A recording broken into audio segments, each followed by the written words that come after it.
Hello everyone, Daniel Kerr here. So yeah, in the last video I showed you how to make some quick IDM on the Akai Force. This time we're going to be resampling some more breaks and we're going to chop them up and make them stutter. Let's go. Okay, we're in the project that we just made in the last video. Let's listen.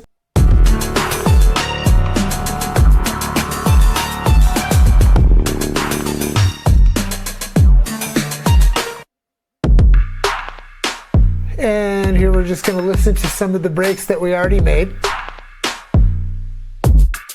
And we're going to audition them with some of the ones we made before. Kind of just overlapping, listening to them together. Okay, so I'm going to go to the looper, go menu looper, change the bars to 2. We're only going to make a 2-bar loop. We're going to change the input to resample left and right. Arm it for record and fire off a break. Okay, break is finished. Now we have to add an audio track and choose the top pad or whatever pad we want this to be saved to. Go back to the looper and export. Yes, export to clip. And there it is. Sounds good. Now we need to go to the menu and go to sample edit. Notice it's called new looper sample 3. Go to the sample edit. We're going to find new looper sample 3. We're going to get rid of the audio channel that we just exported the looper clip to. That's kind of how you have to do it. It's jumping through hoops. Delete the channel. Okay, now we're going to go. We're still inside the sample editor. We're going to double tap. Going to go to memory, go to the find new looper sample 3, and we listen. By the way, to tap it like that and hear the audition, you got to click on this little headphone icon at the top, right? Listening, great. Down at the bottom, you see chop. See this chop area? We're going to go to regions. Regions. We're listening to these hits. Some of these hits are perfect, but toward the end, when there's hi-hats, it's 2, so we're going to change it from 16 regions to 32 regions. Double tap, 32, do it.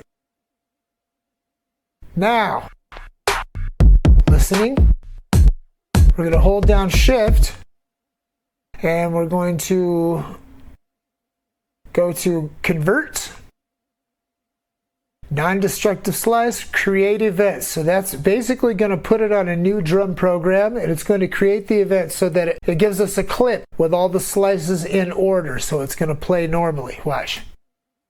And there it is, got the new clip. And if we click on it, well, there's the clip there with all the notes. And if we clip on and if we get it started, solo it, it plays back normally. If we go to note, there are all the slices.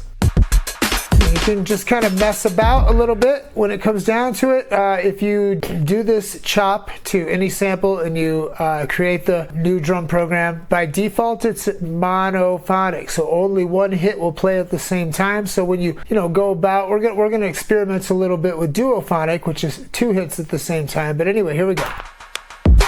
Now notice I have activated the arpeggiator right there, right? So I can just hold it down and some of these notes will stutter. And since it's monophonic, it will cut off the playback of the rest of the stuff. Look. Already sounds awesome. Remember, you can change the resolution of the arpeggiator to 30 seconds or 16, 30 seconds, 64ths. You can do crazy stuff. Right now, messing with the pitch. You can pitch all the slices up and down by using the global section here. Now it's pitched up. Messing with the arpeggiator still. Now it's pitched down.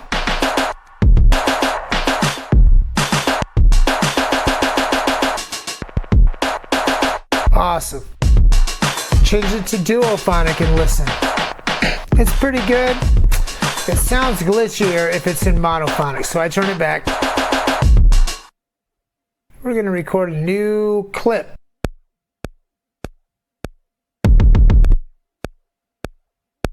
Just listening. Being sparse here. Adjust the clip length. Turned off the arpeggiator.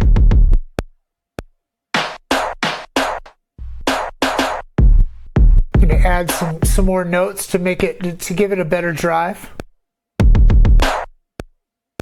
Hear that snare? Now you can't hear the snare for a couple of those hits, but that's because there was when it plays back, you'll be able to hear them. Listen, see? Sounds awesome. Let's hear what it sounds like with some of our other drums.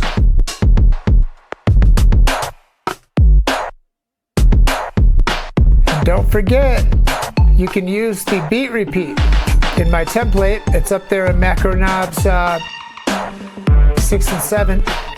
Watch. There we go.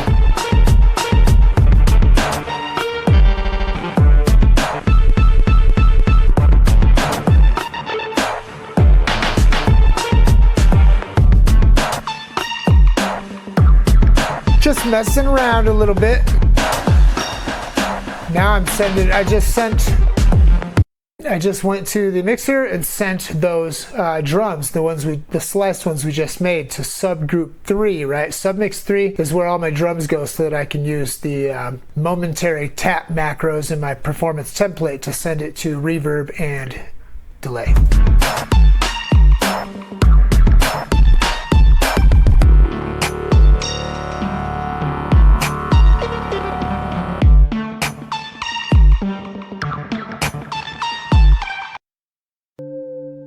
All right, now I went into the menu, went to macros, and I'm going to go to envelope follower. And if you remember, we still have 3 active LFOs in the envelope follower, and we have those from the last video where we were modulating synth parameters, right? That synth, that plugin channel is gone, right? So now these are still there and they're ready to be assigned. So go to learn mode. And we're going to hit shift and clip to go back to our drum sampler where the slices are at. And we're going to select this global pitch knob and move it a little so that it is mapped to one of those LFOs. Now let's listen. Got to go back, turn off learn mode. Now listen.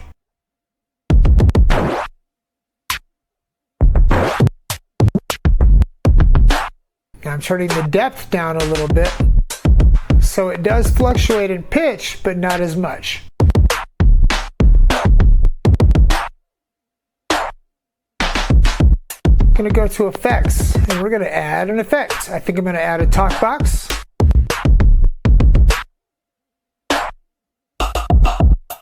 And I open up the talk box UI, and I scroll through some presets till I find one that's close to where I want the sound to be.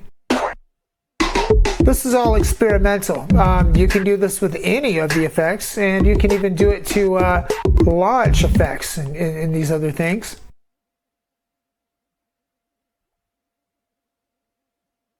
When I say launch, like turn them on and off. So now I'm going to each one of these LFOs, and it's in learn mode, and I'm setting it to the formant vowel, right, selection. In the talk box, I'm sending it to the probably the formant type, right?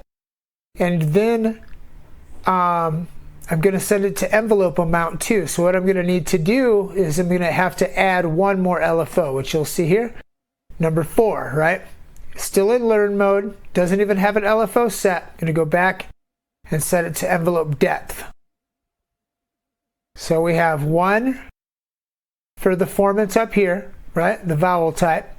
We have 1 for the formant amount down here, and then we have 1 for the envelope depth. Okay. Let's go back. Take it out of learn mode. Select LFO linear, random linear. Turn down the speed a little bit. Turn it on, and let's listen.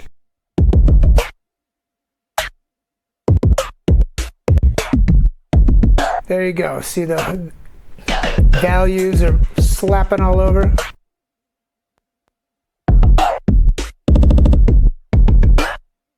Playing with with the beat repeat.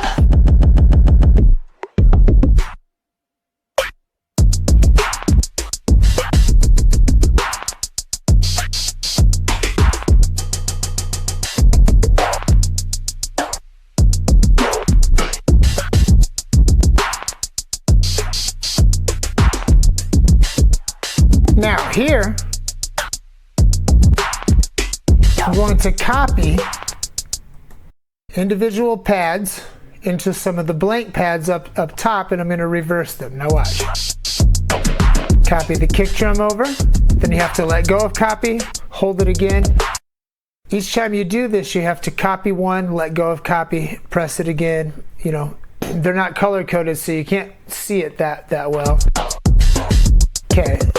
So these 4 pads right here, right, are now copied here as well. And these ones I'm going to select and go shift and clip into the device, into the sampler itself, and reverse those hits. Shift and clip, sample, reverse. There you go, reverse bass drum.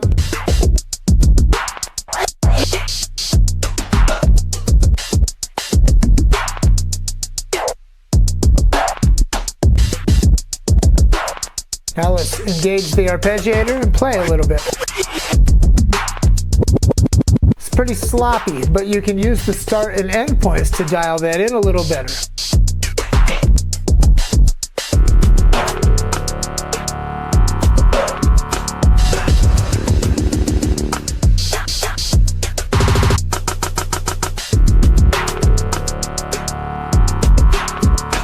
Get rid of that talk box.